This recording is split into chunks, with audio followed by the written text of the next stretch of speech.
Nag-donate ng 5 milyong piso si Sarangani Representative Manny Pacquiao para sa pagpapatayo ng mga bahay sa nasabing probinsya.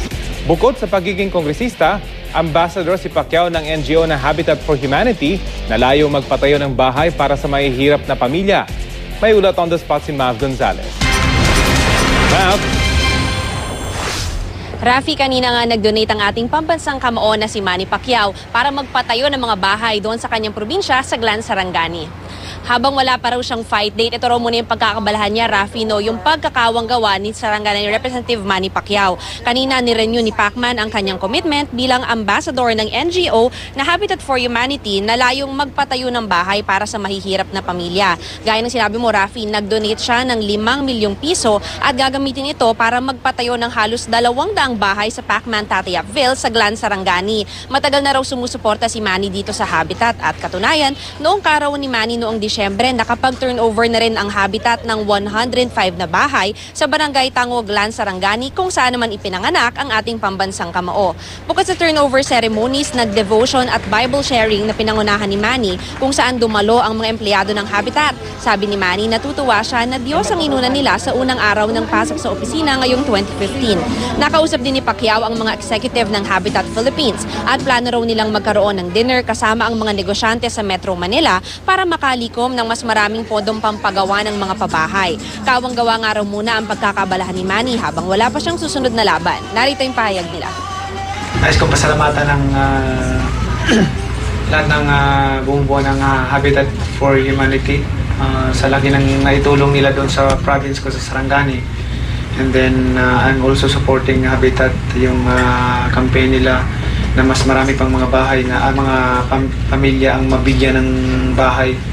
Pag nakita mo yung mga pamilya na nagkaroon ng bahay at masaya sila, no? Tapos parte ka doon sa kasiyahan nila eh. Ang pinakamalaking tulong ni Manny is binibigyan niya ng boses yung mga mahihirap na nangangailangan ng pabahay.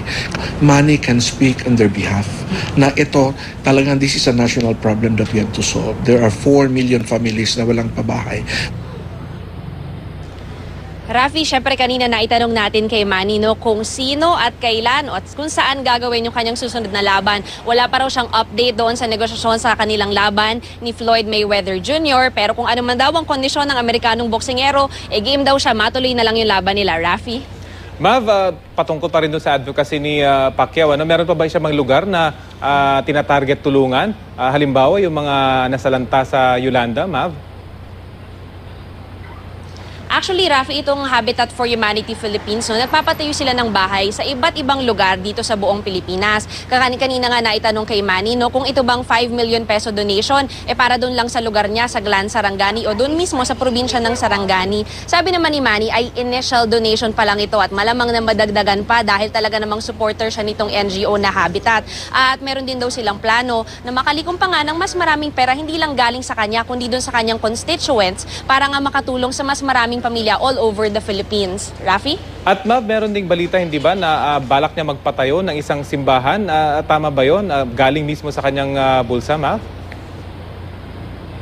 Tama, Rafi. Actually, ngayon, itinatayo na yung simbahan na yun doon sa General Santos City. Meron kasi siyang itinayong simbahan doon sa Gensan, yung The Word for Everyone movement, at siya nga yung nag-shell out sarili niyang pera, personal niyang bulsa. Yun ang nilabas niyang pera para nga maipatayo itong simbahan na ito dahil sabi niya ay wala naman daw tayong maiuuwi, wala naman daw tayong matatangay rather kapag namatay tayo. Kaya gusto niya na yung pera niya ay maraming matulungang iba pang tao. At syempre, yung talagang number 1 daw niyang goal habang nabubuhay siya ay yung advancement ng kingdom daw ng Panginoon, Rafi. So Mav, kapag natuloy yung Pacquiao at Mayweather, napakalaking purse nito. Malaking porsyento niya na mapupunta sa kanyang mga advokasya, Mav. Tama yan, Rafi. Alam mo, sa lahat naman ng naging laban ni Manny, no, malaking bahagi talaga ng pera na bibigay dun sa mga donasyon niya. Hindi lang yung mga nakukover ng media na donasyon, kundi yung mga pakuha-kuha sa bulsa kapag may lumalapit sa kanya. During training camp, marami tayong nakitang ganyan, Rafi, na mga lumalapit, nanghihingi ng pang-ospital, pampalibing, kay Manny lahat yan binibigyan niya. At dito nga sa laban nga ni Mayweather, no, sabi ni Manny sa atin kanina, kahit gusto raw ni Mayweather ay 60-40, 40% na lang ang kay Pacquiao, okay na raw sa kanya. Okay lang sa kanya kahit mas maliit yung matanggap niya, basta matuloy na lang yung laban. At yun pa rin yung goal niya, mapasaya yung mga fans niya, Rafi. Okay, maraming salamat, Mav Gonzalez.